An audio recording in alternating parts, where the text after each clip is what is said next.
You're a fan of sports? That's why you got to tune to the average of sports. It's the Average Sports Show with Eric and Ty. Glad to have you guys tuning in once again. Or maybe it's your first time, and if it is, here's how the show goes down. Just a couple of guys going to talk about sports, catch you up on what's happening, keep you guys informed and in the know. What's happening, Eric? How you doing? I'm doing all right today, man. It's a beautiful day here in St. Louis, and we're just rolling right along, ready to get out started. In Denver, it was breaking 90 degrees, and I refuse to turn the AC on right now, but I think I'm going to have to. You're like grandmother. Oh, my goodness. I need to start paying for the electric. She didn't turn the AC on until it was like 95 in the summer. But I need to as soon as we're wrapped up here because it's roasty toasty. What are we not talking about in this show, though?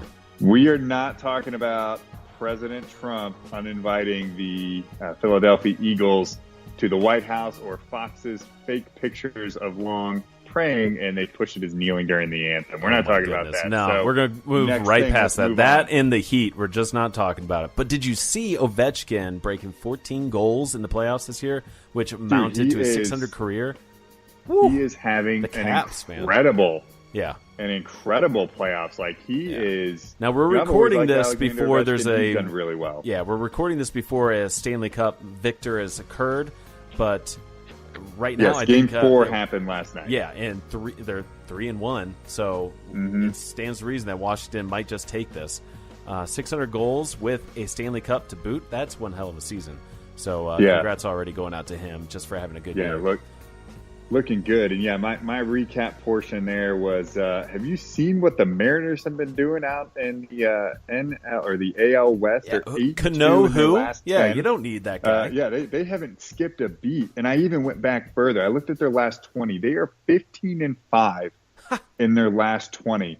And they have overtaken Houston for the first place out there, and they have really kind of turned it on here. I don't know. There's a simple phrase to describe it. But it's players playing above their ability. You look at them on paper, and they are exceeding that. It's unreal. I also just watched a little bit of French Open. We're going to do our lightning standings later in the episode, but Djokovic getting taken down by the Italian Cecchinato going to a final set.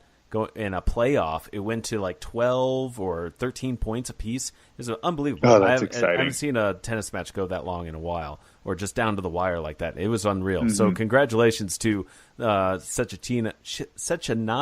I'll get there because this is the furthest he's ever gotten. I think he was ranked like 76, somewhere in the mid-70s. So it's a big win for him and a terrible loss for Djokovic. Well, let's get into our topic of the show. Today we're going to catch up and look to the future of what's happening in sports.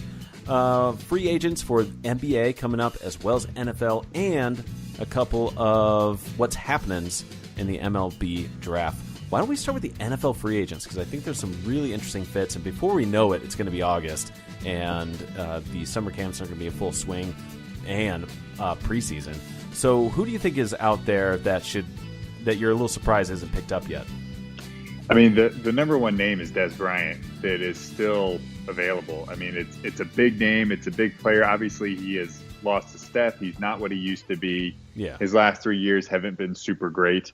Sure. But he's only been offered one deal. It was a multi-year deal from the Ravens, and he turned it down, and then they went and ended up with Crabtree. So there's not a lot out there. There doesn't seem to be a lot of interest from even teams that may potentially want to try and nab him up. Although I've been doing some reading, it looks like Green Bay may actually be the best fit for him based on some of the articles. I've actually found it in a couple different places. So potentially Des Bryant over there to Green Bay, but he's still available. Yeah. Some other big wide receiver names, Jeremy Maclin, Eric Decker out there, although obviously they have completely slipped from what they used to be. They're more of the big names. You still got Matt Moore available. Definitely the best backup quarterback that's going to be available to you. Right. And I just want to spend a minute on the running backs here. You got Alfred Morris, DeMarco Murray, and Adrian Peterson. Again, obviously some big names, guys all on the back end of their career, but could be substantial backups in a place. 100 carries for any of those backs might be a good backup for some teams out there. San Francisco, Los Angeles, Dallas are looking for some fill-ins. Yeah, I will say one of the actual pickups as of late, Michael Kendricks, linebacker, going to Cleveland. I think that's a pretty good pickup. The Browns, could strengthen their defense. I think they need everything. I think Cleveland's going to be underrated. We talked about this in like one of our early episodes, man. I got Cleveland up at like 5 or 6 wins. Yeah, well, it's about time they win 5 or 6 wins, considering they haven't won since 2016, something like that. It's been a while. Antonio Gates, though, I'm very interested to see where he goes because he's also just pretty dominating with fantasy, or he has been. I think he can still do it. Said jilted ex-girlfriend, man. He got cut by Los Angeles, the Chargers, and then Hunter Henry, who's going to be a superstar, one of the top three or four tight ends, blows out his ACL first day of OTAs, and San Diego's like, "Hey, Antonio, what's going on?" It's going to be an awkward conversation for sure, but it'll still be. We'll catch everyone up as players develop and find a new home. And I'm sure we'll be talking about it a little bit more. But let's change it over to the NBA. What's happening with the upcoming free agency after? It's going to be a huge upcoming free agency year. I mean, what we've seen in the past, the big name players, LeBron James is a prime example of this. LBJ's got to be the number one, right? Yeah. He opts out and then he resigns. Opts out and resigns. Gets that new supermax. That they're offering to stay with the same team, but you got player options in your top 3 players that are going to be available: Kevin Durant, LeBron James, and Paul George. I don't think Kevin Durant's going anywhere, but LeBron James is going somewhere. He's not staying in Cleveland. Everyone wants to peg him to go play in Philadelphia, and I'm just not sure that's a great fit with him and Ben Simmons. Ben Simmons needs the ball, and if LeBron's there, guess who's not getting the ball? They say the same thing about him going to play with Chris Paul in Houston. Same thing. They're ball handlers. I don't know how that's going to work. But LeBron James is going somewhere else other than Cleveland. Paul George is not staying in Oklahoma City either. There's no chance of that. So he's going to be opting out, and he's going to be going somewhere.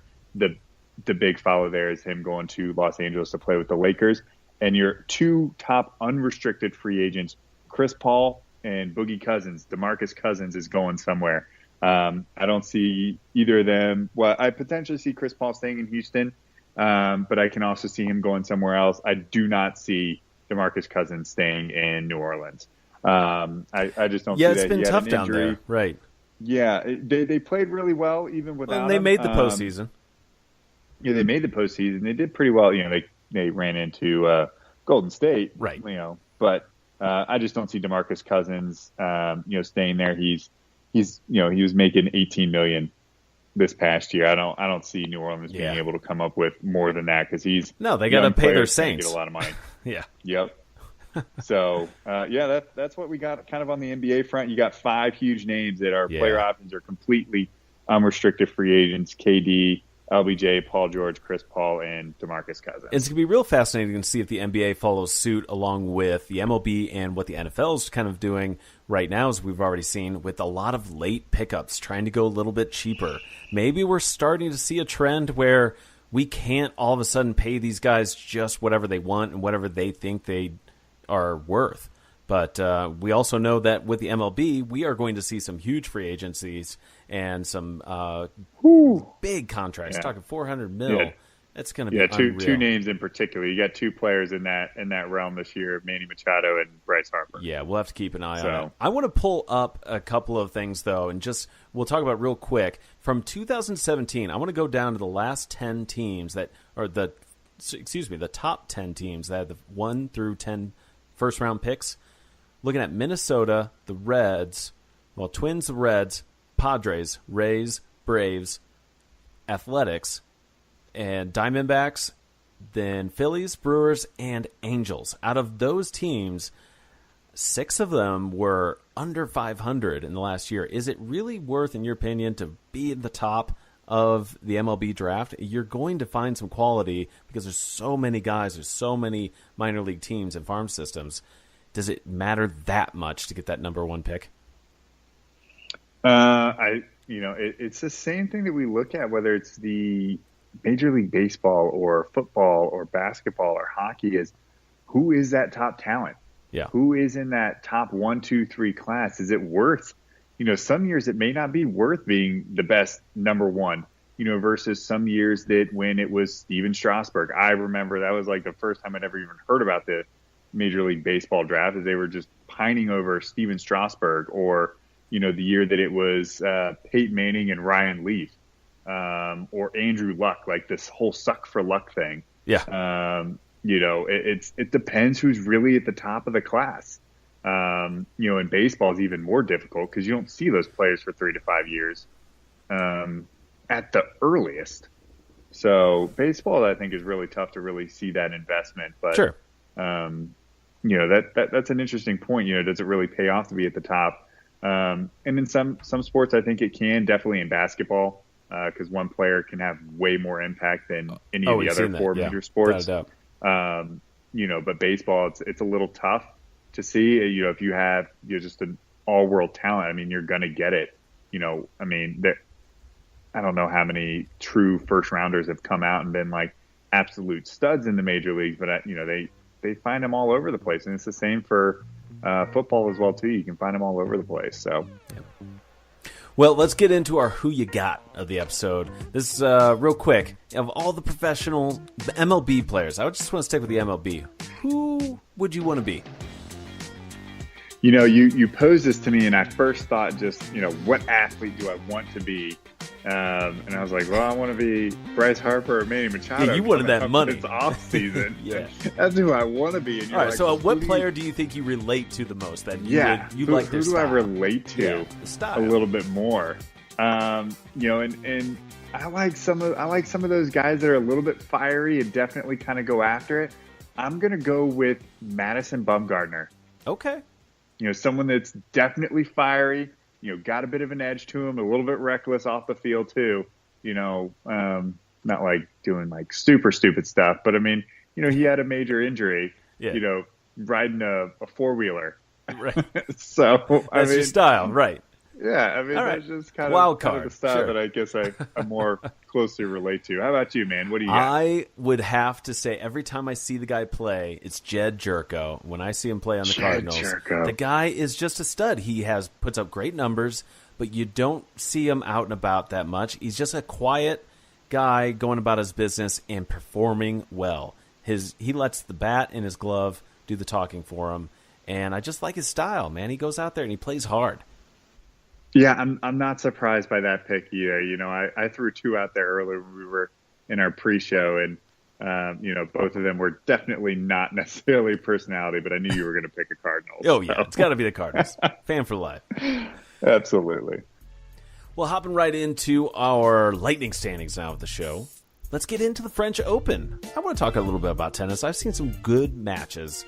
So, starting with the women's, how's it shaping up over there heading into the quarterfinals? I mean, going into the quarterfinals, we've already had one of those matches already. But the other quarterfinal matches, we got Halep and Kerber, number one seed, still available or still playing. And then we got Muguruza and Sharapova is going to be the other quarterfinal. Now, two of them have already been played, and we got two Americans, an all-American semifinal. We got Keys and Stevens. Yeah. So definitely, if you are going to pick it up in the semifinals watch that all-American semifinal here, Keys and Stevens. How about the men's side? What we got? Well, I first want to mention, in case anyone is wondering, well, hey, wait a minute, isn't there usually a Williams sister that deep in the tournament? She had to drop out, getting chest pains, I believe. So, we're not going to see a Williams at the podium this year.